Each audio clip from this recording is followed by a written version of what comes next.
Hi, everyone. Hi, we are at 11 out of 12 people. That's not bad going for 6:31. So let's begin in earnest. My name is Lee Williamson. For the couple of you that don't know me, I'm the editor of Gen.T. And today we're going to talk with our own Plastic Man. That was Plastic Man by the Kinks, we're playing us in a little bit. And we're going to be talking to Craig Leeson this evening. So welcome to the 7th edition of Cloud Talk, a virtual event series from Gen.T, where we discuss blue sky ideas that matter. After a number of fireside chats in this format, as well as a workshop last week, we're changing it up a bit, and we'll be doing a virtual roundtable with environmentalist Craig Leeson this evening. Next slide, please, shall we? Before we get into the conversation, let's just have a little bit of housekeeping. A reminder, this is a closed-door event for Gen.T honorees only. We've kept it to 10 honorees so that we can have a really dynamic conversation between us. Reminder, we are recording this session, and this video will go up on our website, generation.t.asia. When you're not speaking, please do mute your microphone, but keep your camera on so that we can see you, just so that we can all kind of see each other's eyes and riff off one another. But do turn off all audio notifications on your computer and mobile device, please. A reminder that you can choose to see all of the people on the call all together if you click gallery view in the top right hand corner of your Zoom window, or if you just want to see the person speaking and no one else, you can click speaker view. So how you see this virtual roundtable is totally up to you. You can go between gallery view and speaker view in the top right hand corner there. Also, really, this is a conversation which we really want everybody to contribute towards. So as well as the question that you're going to ask Craig, please do chip in any follow-up questions or comments throughout the session, and I'll do my best as moderator to keep us moving along as we have a finite amount of time, and we're going to wrap up at about 7:30 Hong Kong time. So without much further ado, let's introduce our speaker. It is said, and it's a general rule of thumb, that the better known the speaker, the shorter the introduction can be. Given that you're all in sustainability, I'm going to make short work of Craig's intro. Environmentalist and filmmaker Craig Leeson is best known for his landmark 2016 film, A Plastic Ocean. His next film, The Last Glaciers, is set to premiere this year. Craig, thank you very much for joining us. Good to be here. Thanks for having me and for the initiative. It's always great to talk about these issues, particularly at a time that's as important as it is right now. Indeed. Before we get to the serious questions from our honorees, I'm going to abuse my position as moderator a little bit and ask a quick question that I hope will break the ice. Pun not intended there, given the subject of your next film. But I thought that it might be fun to ask you a question that was posed to you when you did a Tatler Talks webinar. So for those that don't know, Craig did a webinar with our sister publication, Tatler Asia, a couple of weeks ago. There was a question from the audience that you didn't get to answer on camera, I hear, that tickled you somewhat, I've been told. So I want to give you a chance to answer the question and set the record straight once and for all. The question was, you eat chicken, so why not rabbit? That did tickle me, actually. And it's a simple question, but it's also a very complex question, and Peggy Chan can probably understand that more than anybody. The reason that I mentioned I eat chicken and not rabbit was that I didn't mention that I didn't not eat rabbit. To go back and kind of reference the behind the scenes with that question, a question came up on, I think it was the Tatler feed on Instagram, about why I wasn't vegan, given the environmental stance that I have with many things. And I explained it. It was quite a long answer. I actually took it to my Facebook page and I gave a very lengthy answer as to how what my background is, how I grew up on the beach, but I worked every weekend on a farm, and that meant being involved with farming animals for slaughter, for food, pretty much. And so how, particularly in the last 5 years, I've transitioned or been transitioning more to a vegetarian diet. But why I don't believe it's completely possible at this point in time for someone like me to be vegan. And that's simply, well, there's many reasons for that, but one of them is simply with the work that we do and the travel that we do. I mean, I've stopped eating fish, for example. However, I firmly believe that we can't put ourselves in a situation where we are compromising our own survival. And we go to many extreme places where food is very difficult to come by, and it's particularly difficult to come by a balanced diet. So, for example, if we're on an isolated island, as I've found myself many times filming, and the only source of nourishment is fish, then I have to break my general rule of thumb where I don't eat fish, just merely to survive and so that we can continue on with the project. I find that chicken has far less of and in fact does have far less of a carbon footprint than eating beef. But also, as somebody who is very much a proponent of wildlife and somebody who sees a problem, a very deep-grained problem with industrial farming. I believe that any industrial farming isn't good not only for the environment, but also for our diets and, of course, for animal welfare. So I am moving, as I said, I moved more to a vegetarian diet. It is pretty much 90% vegetarian. I still eat chicken, not as much as I used to. I don't eat rabbit, coming back to the full question, because I don't have access to rabbit as I once did. I did used to eat rabbit because I grew up on a farm where shooting rabbits was a form of a cull, and that was to stop the damage that they were doing to pastures. But also the farmers that I worked with saw that if they were going to kill an animal, then it had to be killed for a reason other than just simply because of a pastoral problem, and it had to be killed and eaten, and the product of that animal had to be consumed. So the background to my education came from a very early age in terms of not killing for sport, not killing purely other species for pleasure, that it had to be that you ate the animal. But also, if you want to eat meat, then you should be capable of killing the animal in question. Indeed. Indeed. I'm sure Peggy will have something to say about that later as well. Actually, I think that is a pretty good opportunity to segue into our first question. And why not, in fact, go to Peggy? For those that aren't familiar with Peggy Chan's work, she's a founder of Grassroots Initiative Consultancy, a Hong Kong-based chef and social entrepreneur on a mission to educate others within the hospitality industry on the vital changes that are needed in the global food industry. Peggy, welcome. Thanks for joining. The platform is yours.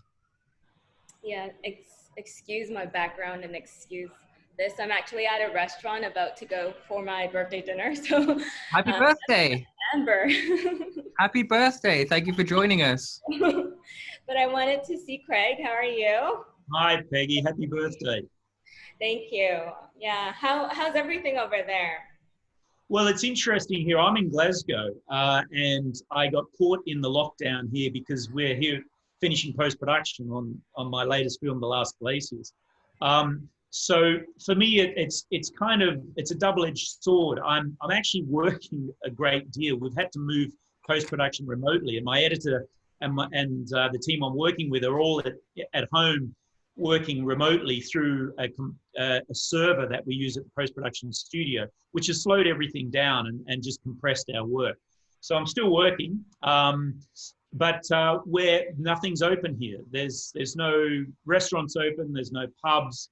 You're allowed out once a day to exercise and to get food if you need it. So the restrictions are pretty tight, but with a good reason. The COVID-19 virus has hit the UK very strongly and caused a lot of problems.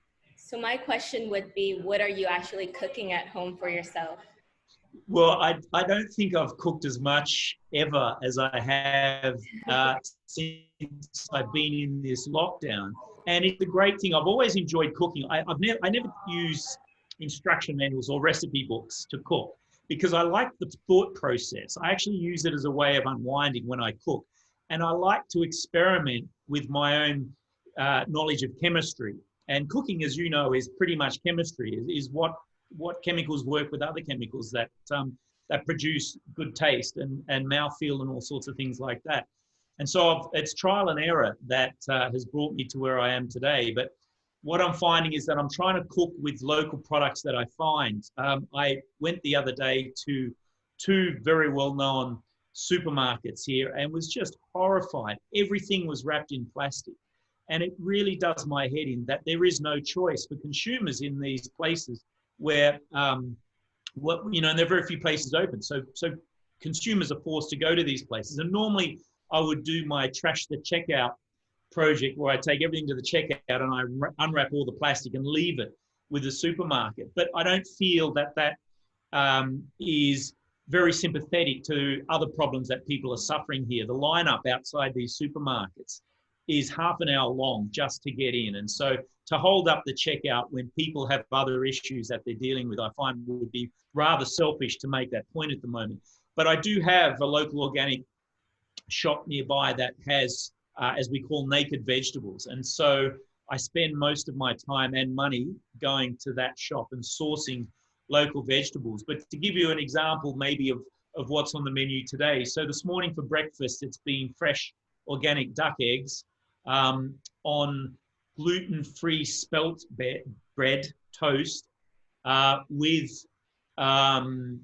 organic avocados, not locally sourced, unfortunately, but they were as good as I could get, with locally sourced tomatoes, naked tomatoes, with cracked pepper, and some locally sourced goat's butter.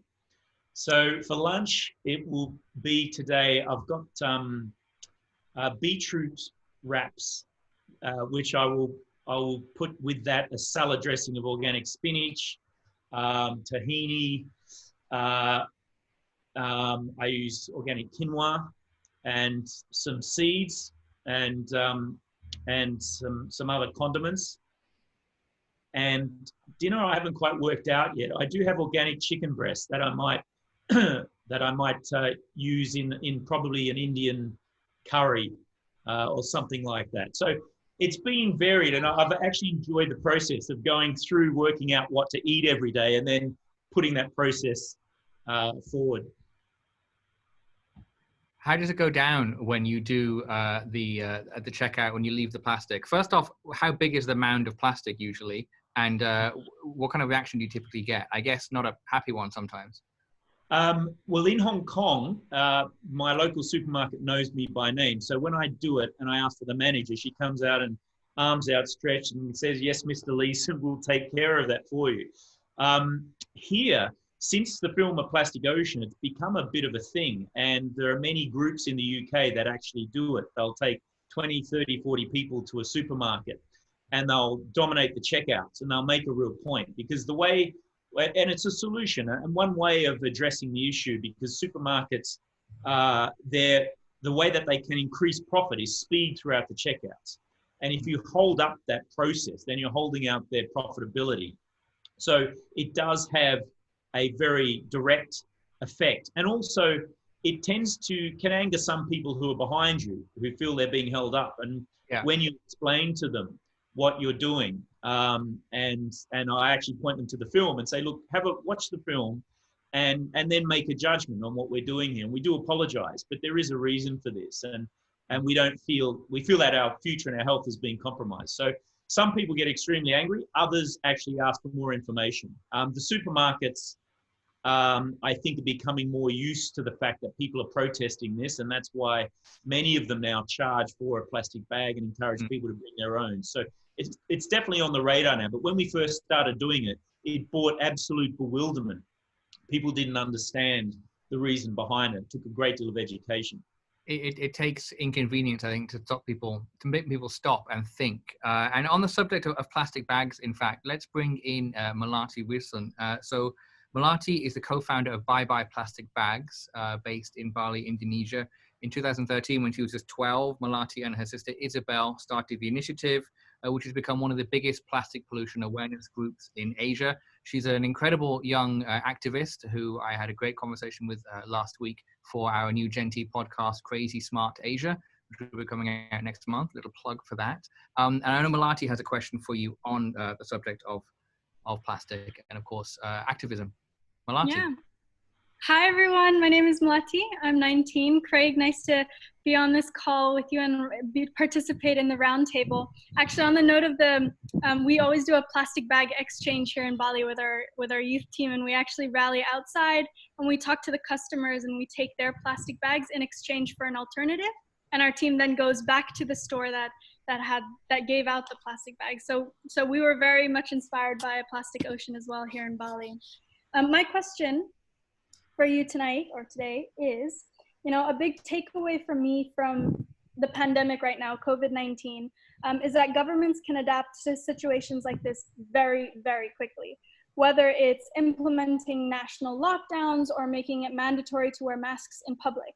However, it's not the case when it comes to addressing climate change or plastic pollution.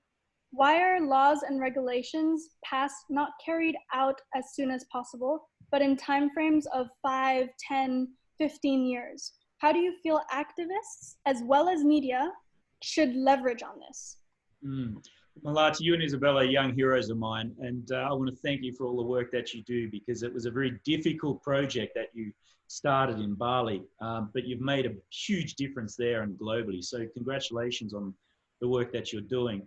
Thank you. You're absolutely right. I mean, what we're learning from COVID-19, and we're learning many things, but one of them is that governments can react quickly when they need to. Generally, governments are not proactive. They are reactive, and they wait until they receive pressure, and that may be from consumers, it may be from lobby groups, it may be from industry or corporates. Human health, as I've found out, is one of the toughest issues for a government and most expensive issues for a government to tackle.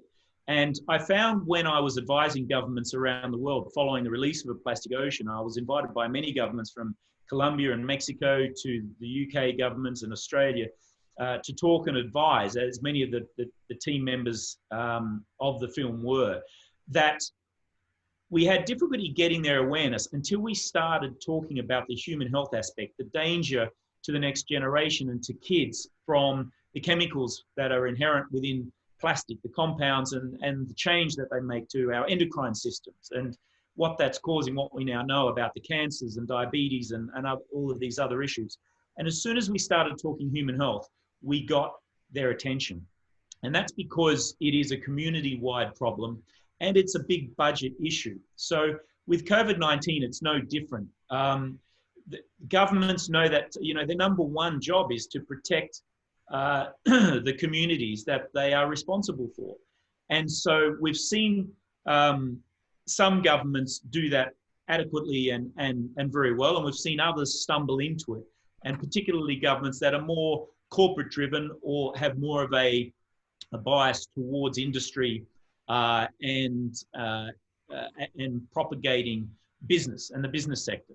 So we've learned that, yes, we can react very quickly. The reason that we don't see that with climate change, in my opinion, is because climate change isn't a tangible thing. It's not like a virus. Even though we can't see the virus, we can see the effect of it almost immediately. People are getting sick.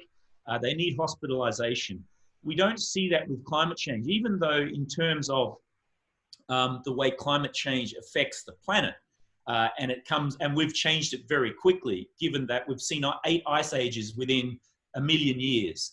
And we've never seen carbon in the atmosphere at 415 parts per million ever. I mean, we haven't even found that within the glaciers that scientists are studying within the gases that are trapped there. And that's how we know much of climate change is fact, because of these atmospheres and the gases that are trapped in the glaciers. And that's the subject of the film, The Last Glaciers, that I'm working on now.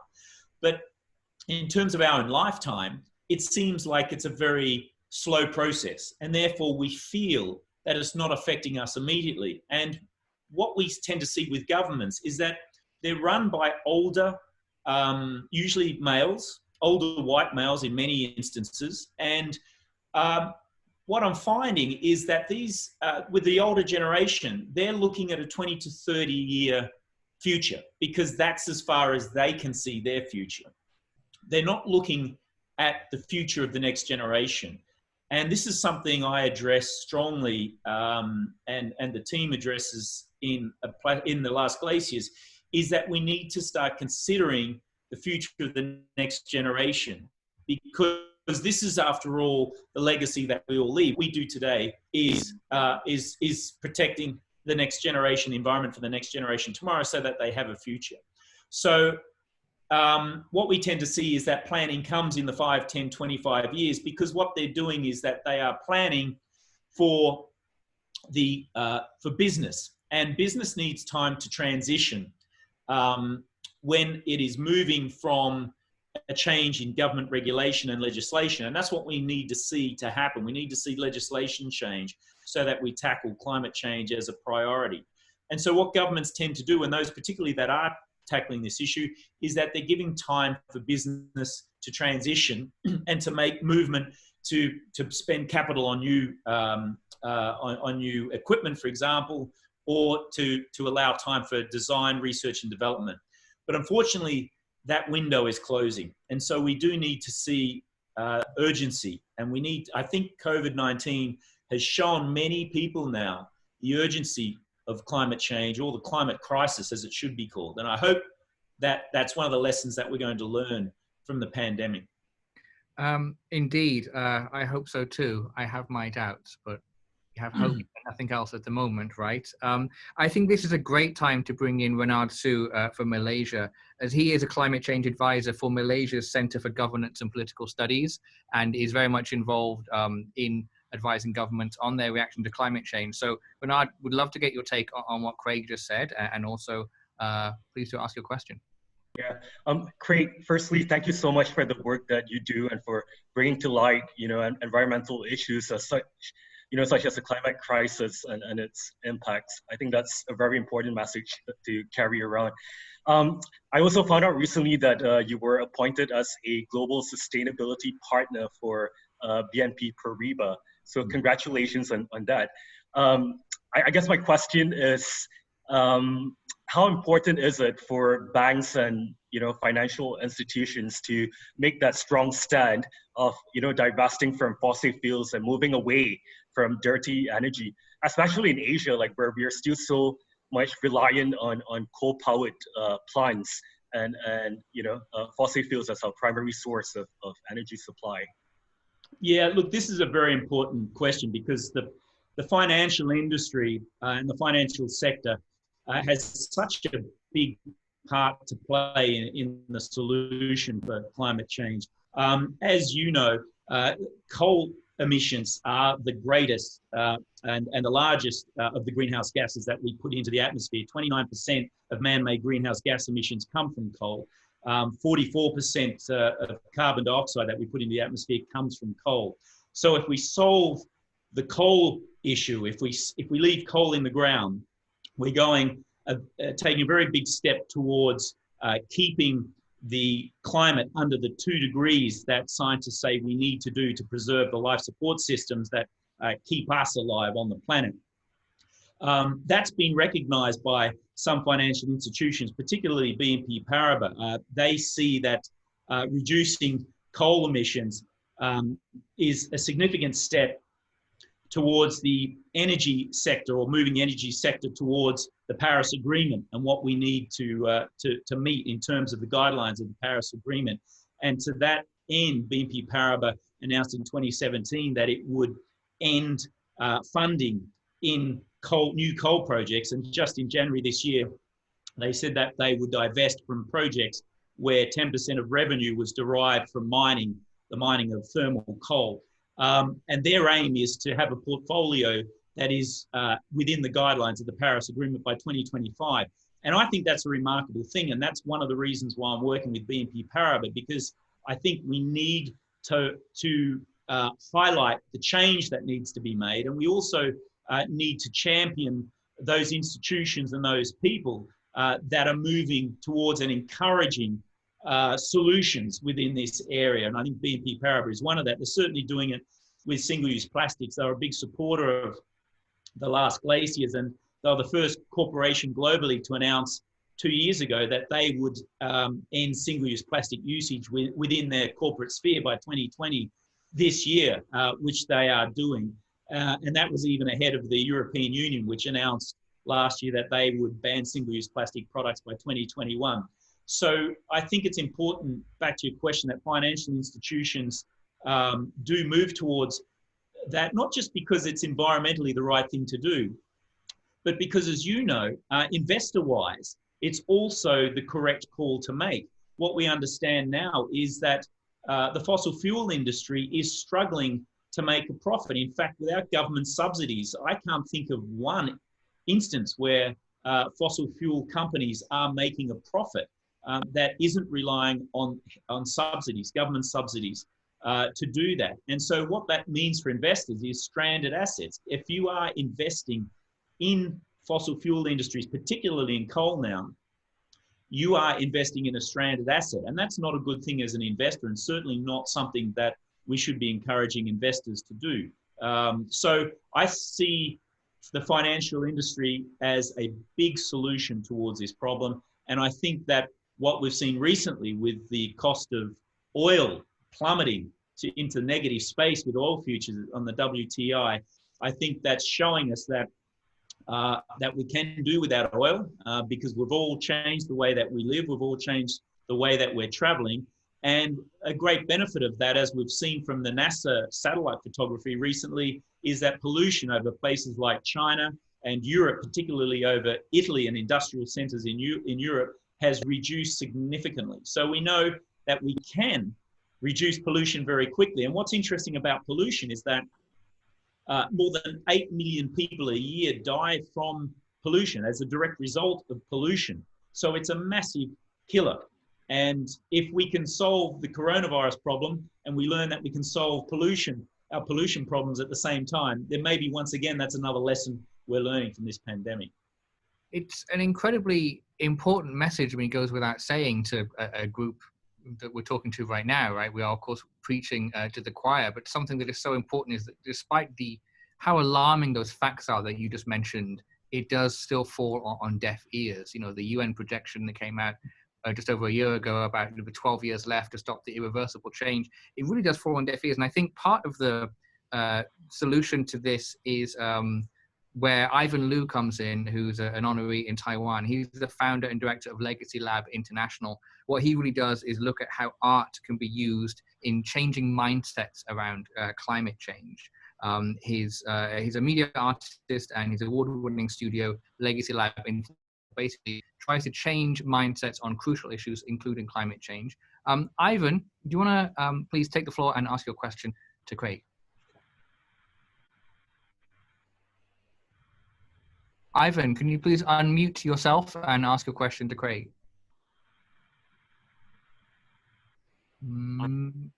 Hi. Hi. Sorry. Yes, I'm back. Yeah. Hi there. Sorry for the connection. As a fellow artist and who is very interested in environmental or health or just any other social issues, and as art cares about how to pass issues. And recently we have works on, for example, antimicrobial resistance issues, also known as the superbugs, or issues like climate change. And I'm always interested in how to engage the public into the center of the problem. And I have a question for Greg, is that, do you have a particular method or style of storytelling, and you personally promote a sense of empathy in your audience and potentially turn this empathy into action for change? That's a really good question, because yes, I do. I find it's very important, firstly, to engage an audience. You have to get them to understand the issue and to empathize with the people within the film you're talking about, but also the issue. And that can be very difficult with some of the issues you just mentioned, particularly climate change, where the science is so dense that it's really hard to get people to understand it, or even to translate the science into a way that is easily digestible. I do it through by taking people on the journey with me. And I start from a position where I create awareness by going on the journey within myself. So it's an issue that I need to find out more information about. And I try and do that in a way that I can understand, but also that people coming along with me, whether it be an 8-year-old or an 80-year-old, can also understand. The device I used in A Plastic Ocean, for example, was to get people involved in the issue before they even realized that they were watching a film about an issue. The first 8 minutes of the film is about whales and the ocean and the beauty of the ocean and marine organisms. We don't see plastic, we don't even hear about plastic until 8 minutes into the film. And the reason I did that was because I wanted to get people along to watch a film that probably wouldn't have gone along to see it if they thought it was just about plastic, which isn't a very sexy issue, to be honest. And at that time when the film came out, very little was known about the problems of single-use plastic. I myself didn't know a lot about it before we started the film. And so I wanted people to buy into the issue by, first of all, understanding what a magnificent planet we live on, what fantastic creatures and we share it with, these amazing species who cohabit the planet with us, and therefore invite a sense of understanding into why this is something we need to protect. The last glaciers, we're using a very similar technique. Climate change was an issue I didn't really understand. I understood the basics of it, but I didn't really understand what it meant to keep temperatures below 2 degrees Celsius, or why that was important, or how we even did that, or why glaciers were melting, or even why glaciers are important to humans. It's just ice on a mountain. If it goes, the mountain's still there. What does that really mean? So we approached it by doing the same thing. It's about going out to understand, first of all, that we have this problem. Secondly, to understand the importance of mountains and glaciers and how they provide us with water and hydration and for cropping and livestock and for manufacturing and all sorts of things, and how as ice storage vaults, these big freezers that we rely on, how we can't do without them. And then going with scientists into the mountain to understand the science they're collecting, and then telling the story of what that means, and doing it in a way, hopefully, which the audience can also understand. So the techniques I use is approaching it from a very basic standpoint of what does this mean? What is it? How do I translate that into a language that other people can understand? Yeah, I think as storytellers, we all have a responsibility to do that. It's trying to get that empathy is the tricky part, right? Yeah. But let's move on to somebody who is, leading the way in the kind of practical small steps that we can all make to reduce the amount of plastic that we have. I want to move over to Thailand now, and Supachaya Chechushirt, who is the co-founder of Refill Station. She's an environmental and zero waste advocate who encourages people to use less plastic through Refill Station, which is Thailand's first non-packaged bulk store. Supachaya, are you there? Yes. Hi. Hi, Lee, and hi, Craig, everyone. My name is Anne. I'm a biologist and the owner of the Zero Waste Shop in Thailand. And your film is also one of my inspiration to doing this. And I'm also looking forward to your next films. And here is my questions. As you have been traveled to many places around the world and captured the currents of environmental problems on your films, which to you is the most critical issue to address? And do you think that we still have time to solve it? Thank you. Thanks for your question, and congratulations on your new venture. It's great to see entrepreneurs helping solve the problem by coming up with new ideas and new businesses. And I think that's critical to this issue as well, is showing people that there is wealth to be made by helping solve these problems. We made wealth from despoiling the planet because we didn't know what we were doing. But now there's an opportunity to correct that problem, to protect, preserve, and restore. And there's there's an opportunity to make money doing that. And that's something that I encourage young people to do when I do talks around the planet. But back to your question about the most pressing problem facing the planet, for me, it's apathy. It's this notion that someone else will fix all of these problems.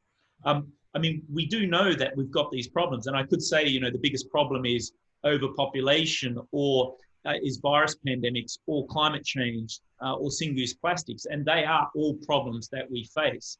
But they're problems that we can solve. We have the ability through technology, through design, to do it. We've solved problems like this in the past because we've understood the science and the facts, and we've known how to do that. The ozone hole is a classic example of how we learned that CFCs, chlorofluorocarbons, were creating holes in the Earth's atmosphere, and that if we stopped using those products, then we could solve that problem. And we did that by designing refrigerators and other appliances that we use that don't use those gases.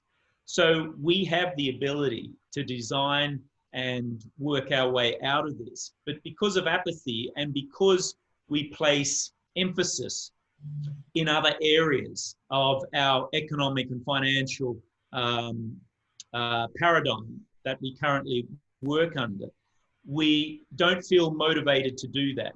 So creating awareness is very important. And that's why I think, you know, films and the films that we make help in that regard, because you can't, and I say in the film, you know, with knowing comes caring, with caring comes change. If you don't know, you can't care. So it's vitally important that we create this caring and this empathy that we were talking about earlier.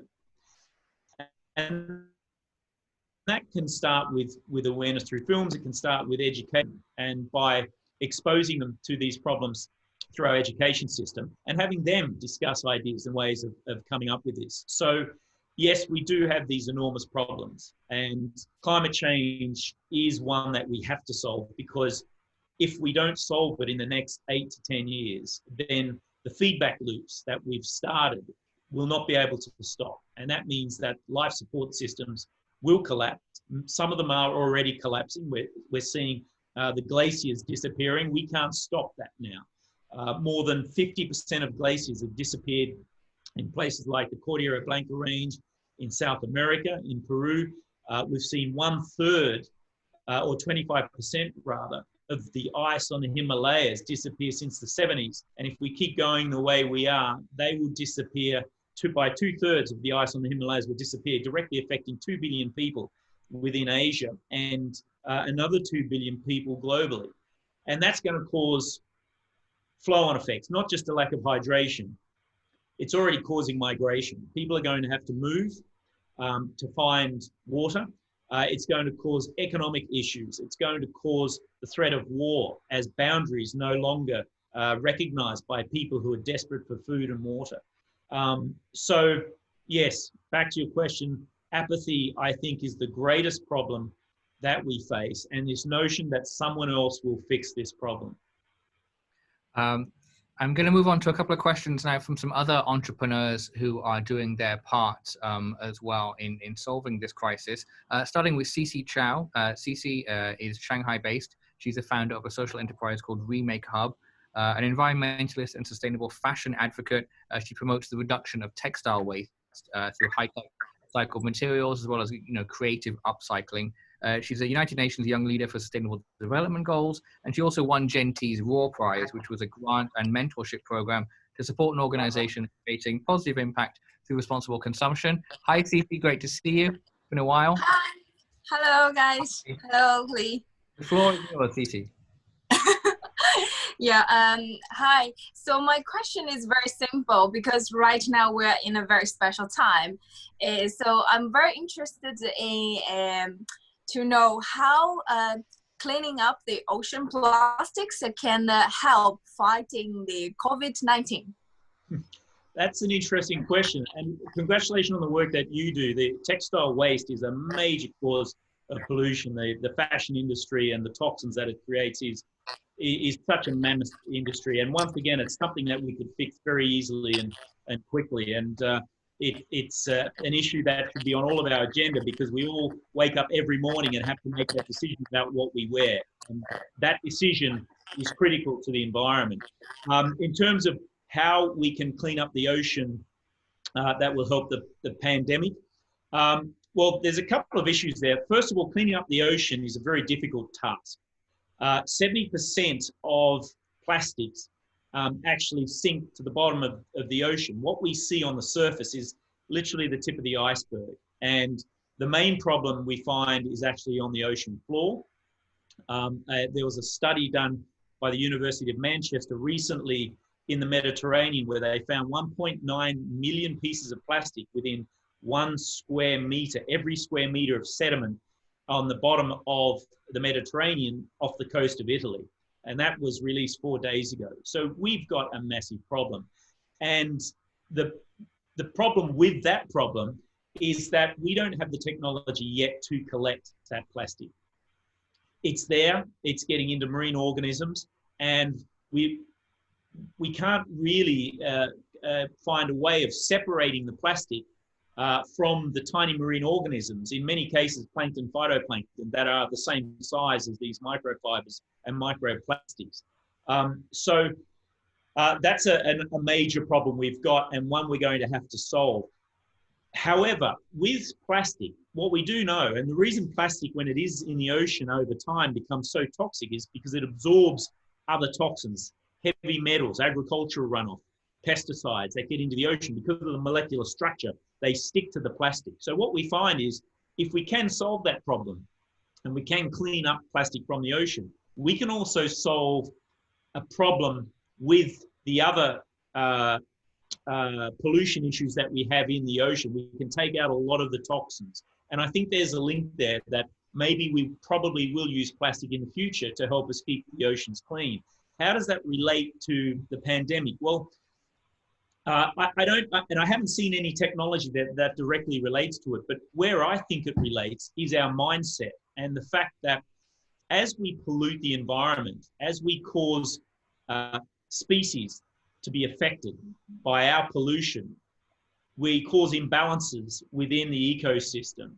And there is no doubt in my mind that COVID-19 has erupted because of a balance in our ecosystem. And in fact, that's how viruses do erupt, not only within our species, but within other species. We see problems within the bees, for example. We're seeing a major problem now, the bee population, more so within beehives that are commercially operated, have a massive virus problem in the US and also in Europe. And that's because we're forcing bees to produce overproduce honey in an environment that's not natural to them, where we're putting more and more bees together and they're competing for more and more resources. So they now have their own viral problem as we have. Interestingly, when I talk to virologists and scientists of other disciplines around the world, and I ask them what they think the biggest problem is, most of them don't say climate change or single-use plastics. They think the biggest threat to humanity are these viruses and bacteria, because as we create climate change and as we see permafrost, for example, in Siberia, start to defrost, what we're seeing is these viruses being released from the permafrost, being released from frozen animals that died thousands and thousands of years ago, but remain as hosts to these viruses. And they're now becoming a problem again. We're seeing anthrax, for example, in Siberia starting to re-emerge. And so I think what we're going to see as we impact the environment more and more, and the ocean is one of those environments, we're going to see the viruses become a bigger problem. So back to your question, I think if we solve the issues, underlying issues of COVID-19, then we're going to solve a lot of the future problems that we'll have. And we can do that by solving issues like single-use plastic. We need to take single-use plastic out of the environment because they weren't meant to be there in the first place. Okay, this is the answer is amazing, first of all, because I really like the theory and the logistics between like the virus or problems that humans will cause, like the balance between virus, human, and then nature. you know, like three elements is really, really beautiful, because it's this time is only we talk about, you know, COVID-19. Maybe like next day we will talk about something related to plastics, right? Maybe the next century there will be another disease come out because of the human behaviors, right? So will this affect you for your next movie? Exactly. That's a very good point. So the last Glaciers came about because, once again, it was a major issue that I didn't understand, and we're now in post-production for that, and we hope to release that within the next couple of months. And there are already other documentaries I've been working on, but in terms of completing the trilogy, I've been asked already to look at the virus and as an issue, but not just viruses, bacteria as well. And I think there is a story there, as you say, in terms of how our environment has become unbalanced because of our footprint. And I think what we need to remember is every single thing, every single one of us does, whether it's whatever we eat, whatever we dress ourselves in, the transportation we take, every single footstep has an impact somewhere down the line on the environment, because it's taken a resource out of another area to produce that product or service for us to use. And we need to be very mindful of that. I do believe that we can live sustainably once we change the economic and financial paradigms, because the fundamental problem we have, and this goes back to an earlier question, is that we have an economic system that it says we must constantly have GDP growth. We must chase infinite growth. And that's impossible to do when you've got a finite resource, and the Earth is a finite resource. We can't keep making other planets. We don't have them. And so the very notion that we have to have infinite growth, constant GDP growth from a finite resource, to my mind, is brain damage thinking. And Sir David Attenborough certainly has articulated that. Jeffrey Sachs, the noted US economist, certainly has articulated that. And I think we have to change the very economic structure that we all live by. And until we do that, until we bring in the environment as an integral part of an economic platform, then we're going to continue barreling down this path to self-destruction. So my next film, I think, will encompass a lot of those ideas that you spoke of, and maybe it will start off with the idea of the virus and bacteria and microorganisms. These things don't operate in silos, right? They are all interconnected, and a lot of them have very similar potential resolutions. Are you optimistic that the COVID-19 pandemic will make us rethink unfettered capitalism? We thought that in a while. I think it already has started to make us realize that. I think what we're realizing, for example, that this blind capitalism, which we see pursued in some countries, hasn't worked, because now we're having to dole out government welfare, taxpayer welfare to corporations so that they can survive. Now that isn't the bedrock of capitalism. Capitalism is that you operate in a free and fair market, and that you don't rely on government subsidies, and that there is not a welfare state, certainly to the individual. But when it comes to corporations, we seem to have allowed them to change the rules where that's concerned. And I think people are starting, individuals and consumers are starting to see that that's just not a fair environment to operate and live in. So certainly I think the majority of people have had their thoughts on things like capitalism, democracy, government structure, social structure, how we help each other, empathy, what does that actually mean? The economic and financial paradigms that we all live by has caused us to think that. Will it be enough to change that? I think in some countries we're already seeing that happen. Angela Merkel from Germany announced yesterday that she now believes and will encourage that subsidies that go out to corporations will only go to corporations that show and demonstrate sustainable practices within the changes that they make to their businesses going forward. And I think that sort of leadership will definitely help that happen. But make no mistake, there will be corporations and governments that choose to try and profit from the COVID-19 because we still have a mindset where CEOs operate, and they've been taught to operate, where their prime job is to return shareholder value. And once again, I think that's something we need to change, and that comes through education. We need to change our MBA system maybe, so that we produce CEOs with a better understanding of what we need for the long-term survival. Indeed. I think, you know, one of the answers to the constant consumer capitalism can be found in the circular economy. And on that note, I want to bring in Rashvin Pal Singh from Malaysia, as he is a co-founder of a social enterprise called the Biji Biji Initiative. He merges the science behind sustainability with design and art at Biji Biji, turning a pile of rubbish into an international business and making upcycling very, very cool in Malaysia. He's also a very, very cool guy. I last seen by my eyes in a Kuala Lumpur nightclub at 2 a.m. Hosting about 200 fellow Obama fellows. Rashvin, it's great to see you. What's your question for Craig? Oh, thanks, Lee. Hey, everyone. Yeah, Craig, I have to agree with you. I think that classical economics has really failed all of us, Keynesian economics. So, you know, on a personal note, Craig, I really resonate with you on the point that we've been misguided with the notion that plastic can magically disappear, right? And having been someone, you know, yeah, with our constant population growth, we really need to reimagine how we consume.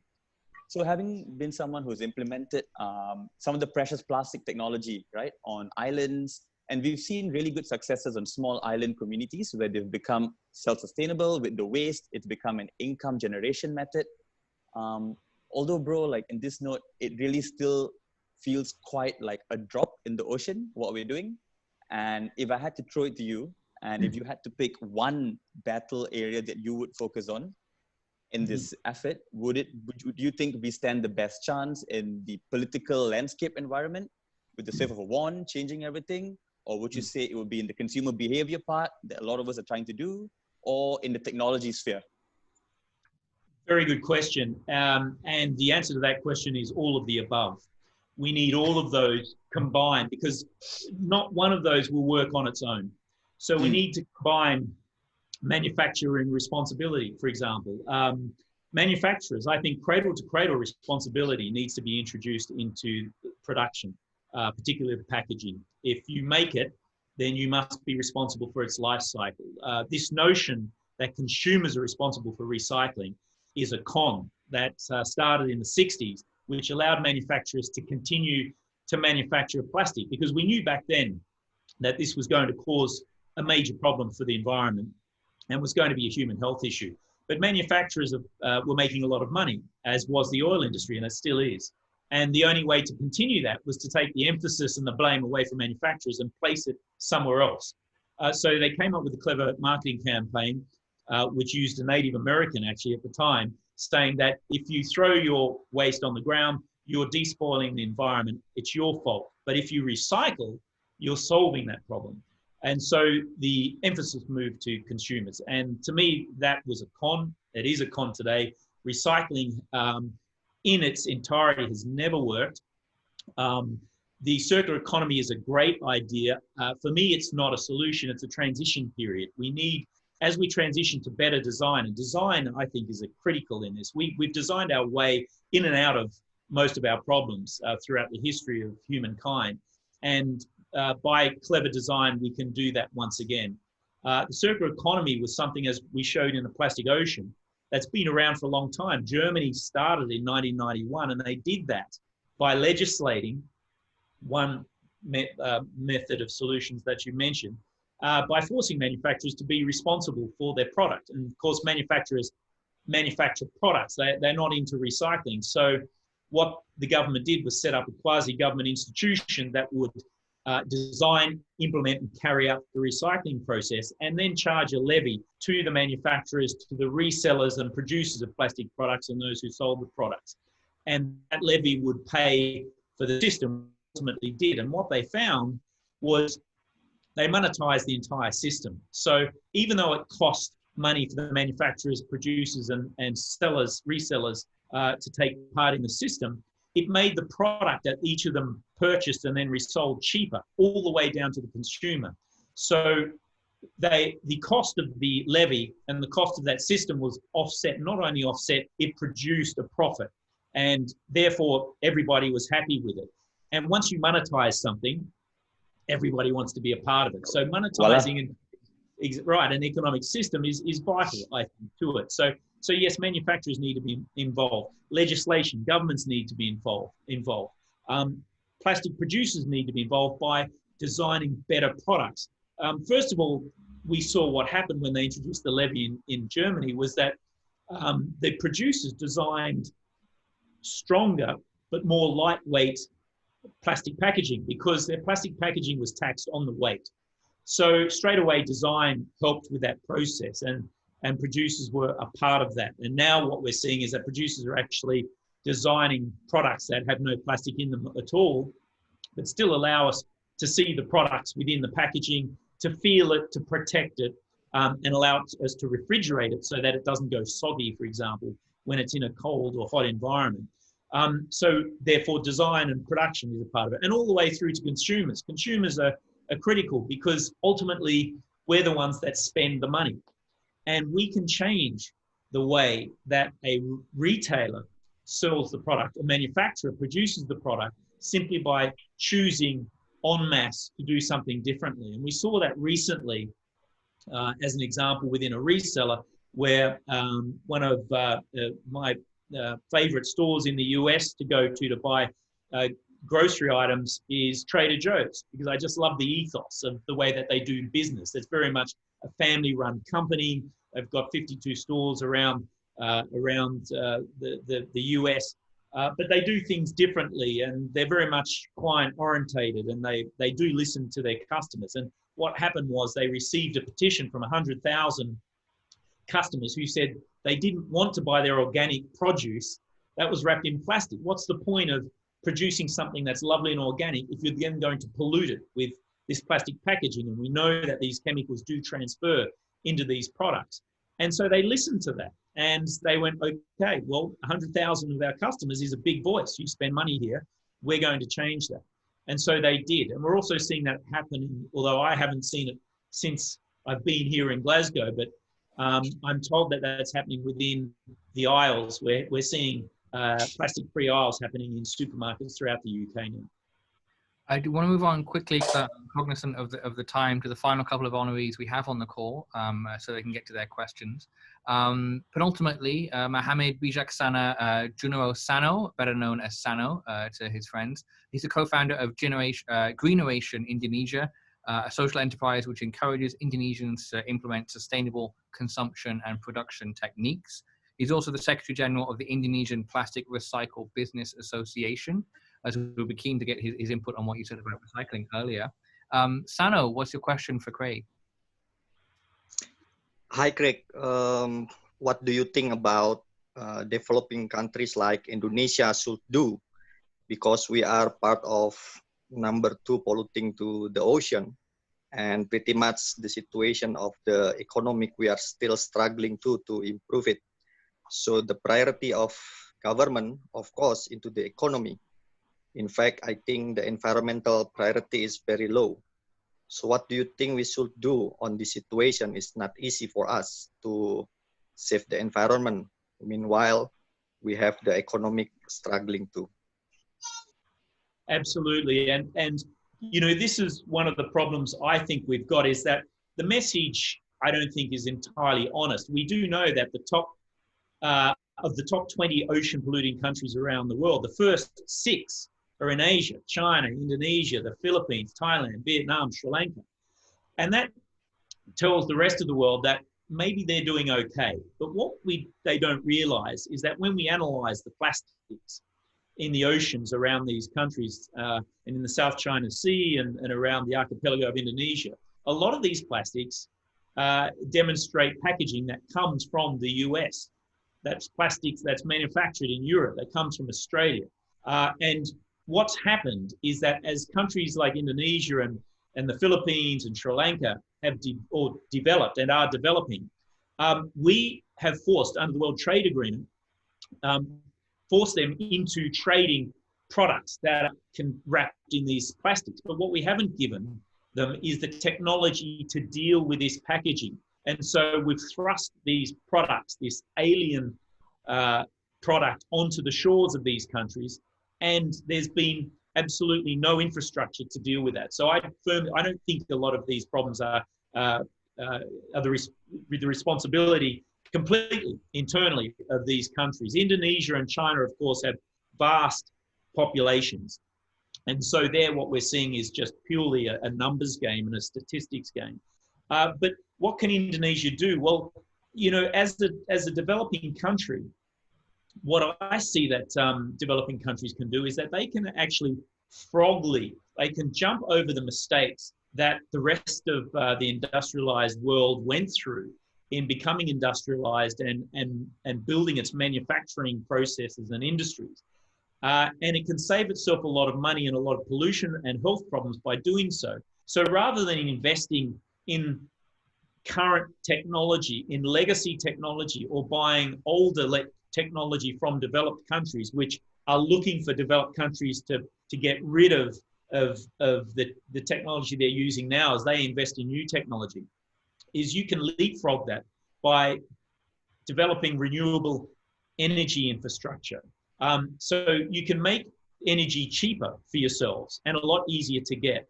And by doing so, you can do things like reducing pollution, which reduces the cost to human health, which reduces the budget that government needs to spend in that area, which they can put into other areas. So by leapfrogging and embracing new technology, using new design, going out to countries like Finland and Germany and other countries where they are ahead of the curve, where they're developing renewable energy systems based on wind and water. And Indonesia, having more than 17,000 islands, is a great place where islands themselves can build with help their own renewable energy that isn't just solar and isn't wind. It can be tidal, it can be river systems. All of these systems can be harnessed for renewable energy. And so I think what we need is a mind shift towards that area. And that requires, once again, awareness, education, and also we need to promote, develop, and fund entrepreneurs who are moving into that area. And that means taking young entrepreneurs, providing them with venture capital and with government grants and funding such as that, to go out and to source this technology and to adapt it to the local environment. And particularly somewhere like Indonesia, it's critical because of the population that you have there. Indeed. So last couple of questions. I just want to move to them very, very quickly. We're over time a little bit. I'd like to call on Tan Zuhan. Zuhan is a chairman of sustainability at the Singapore Institute of Architects, so can certainly offer a slightly different take than everyone else on the call, given his background. Zuhan, what's your question for Craig? Hi there, Craig. Thank you. I've learned quite a great deal this evening, and thank you as well for the introduction, Lee. My question to you, Craig, is we've seen how much governments can and cannot do in the COVID outbreak. I'm going to segue a little bit to ocean plastics, and right before the outbreak, there has been a lot of discussion about removing surfacial plastics from the ocean. But the problem, of course, is much more than just on the surface, right? And you mentioned earlier one of the responses that the ability to remove microplastics from the ocean is a mammoth task. How far do you think we are from actually achieving that goal of emptying the oceans of plastics? And what's standing in our way?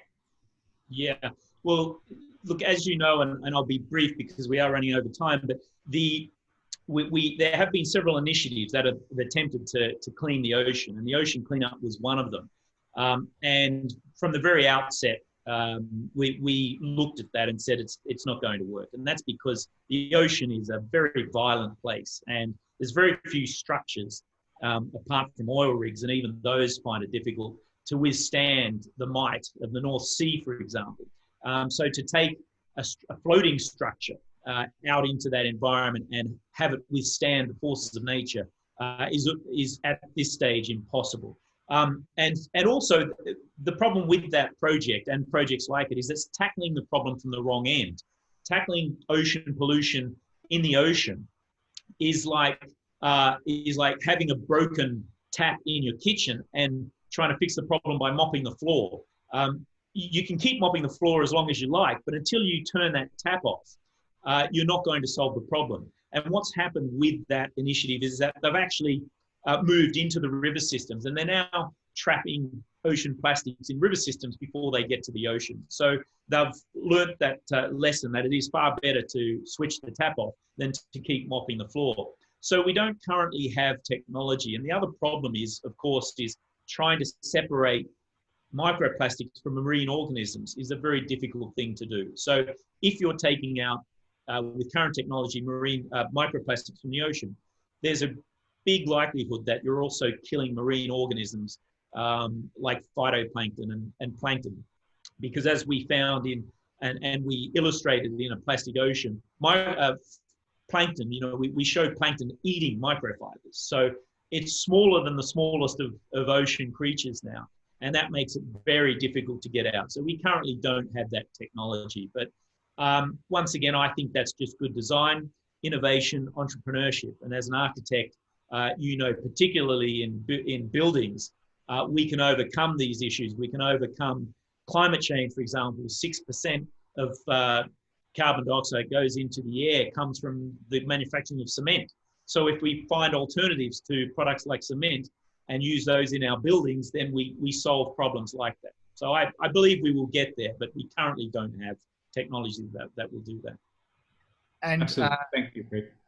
And our final Gen.T honoree, last but by no means least, is Anna Oposa, who knows more intimately than most, perhaps, exactly what it takes to clean up the seas. She's the executive director of Save Philippine Seas, which, of course, is a movement to conserve and restore Philippines' coastal and marine resources through education, information, as well as community-based projects. Anna, are you there? The floor is yours. Yes. Hi. Thanks, Lee. So my question is, hi, Craig. My question is, it's been predicted that there will be a rise in disposables because of COVID-19, because of all the safety precautions. So in the Philippines, there's actually a bill that says we need disposable menus and for 3 years, for the next 3 years. And restaurants can only do takeout for the next few years. So how do we find the balance between safety and not offsetting the gains that we've won in the last few years, reducing single-use plastics? Yeah, look, that's a really good question, because we're seeing that almost everywhere now, where, for example, supermarkets in many places, the UK is one of them, won't allow people to bring in their own bags because there's this notion that they may be carrying the virus into the supermarket store. So therefore they have to hand out single-use plastic bags. And so we've gone back to where we were. We've lost the gain that we made there. Certainly there is reason to believe that in some instances that's going to be a problem, but we're also seeing problems, for example, where we're seeing heavy pollution now from masks. In Hong Kong, where I live, I'm seeing photographs constantly from people who go trekking through the many hikes that are in Hong Kong, and you see that iconic blue face mask on the trails everywhere. And many of these are made from plastic materials and will last forever unless they're burnt. So it certainly has created a problem, and it certainly has set us back in many respects in a lot of ways. But I think what we need to do is we need to be vigilant, because I think that there are plastic manufacturers and the oil companies that will take advantage of this. The oil industry sees an opportunity with plastic packaging to actually become profitable once again, because it's seen its market share taken away from the transportation sector. 6% of oil reserves go into making plastic products. So if they can encourage the use of plastic packaging, then their bottom line is going to increase. And what we're seeing globally in the next 10 years is that more than $200 billion is being spent on new plastic production facilities. Excuse me. So they're banking on us using more plastic packaging. And in fact, in the last few months in Pennsylvania, Shell just built a new $108 million plastic producing plant there. So once again, I think as consumers, we need to keep the pressure on governments to keep the studying going, to keep the science up, to show that, look, maybe menus, maybe the notion that disposable menu is not correct because the virus doesn't hang around on that. Or maybe we should introduce design and use recyclable paper on the menu rather than having a plastic laminated menu sheet. Once again, we can go back to design and innovation, I think, to solve one of these problems. And in that case, you know, as entrepreneurs and innovators and design people and NGOs, we need to stay a step ahead of the corporations that have a financial interest in producing these plastic products. Indeed, and I think that's a great place to leave it. Thank you so much, Craig, and thank you to all the honorees for participating today and asking your questions. I think we've learned a lot about the battles we've won and the many battles ahead of us in the fight against plastic in Asia and around the world, as well as some really great insight on the bigger concepts that we face, as well as some of the small actions that we can all do to take those little kind of green steps towards a better world. Craig, when is the last Glaciers coming out and how is it affected by COVID? I know it's later this year. Do you have a date yet? Yes, well, we've had our post-production schedule pushed back because we've been forced to operate remotely now. So the team isn't all together in the studio with all the editing equipment and studio bits and pieces that we need. So we're about 4 weeks behind schedule, but we would hope that the film would be available in June, July. We're just about to go into negotiations with distributors in terms of how we do that. It is a feature film, so we had planned initially for a theatrical release. That now isn't possible because theatres are one of the areas that have been very heavily affected, of course, with social distancing, meaning that theatres can't operate anymore. So we need to reassess our release strategy, and we anticipate that it will be on screen somewhere, on platforms somewhere, certainly within the festivals that will be running within about 2 months. That's great to hear. Fantastic to hear. Good luck with that. That's it for this edition of Cloud Talk. As I think a lot of you will know by now, Cloud Talk is both in English and Chinese. We do 2 of these a month. The next English edition will be in June. Do check out Generation.T.Asia for details of the next Cloud Talk format. And if you haven't already, it's not too late to register for Gen.T Stream, our virtual half-day conference, which is on the morning of May 15th. Hong Kong time. Speakers include the futurist and international relations expert Parag Khanna, who's the author of the book The Future is Asian, the founder of General Assembly and Daybreaker co-founder Matt Breimer, and journalist and Rappler co-founder Maria Ressa. So an incredible lineup of speakers. We'll also have a special performance, networking sessions, and a couple of surprises thrown in too. But for now, thank you so much to all the honorees for taking part, and a big special thanks to Craig for giving us your time and so much insight on the topic this evening. Thank you, and thanks for all the questions. Thank you, everybody. Good night. A man lives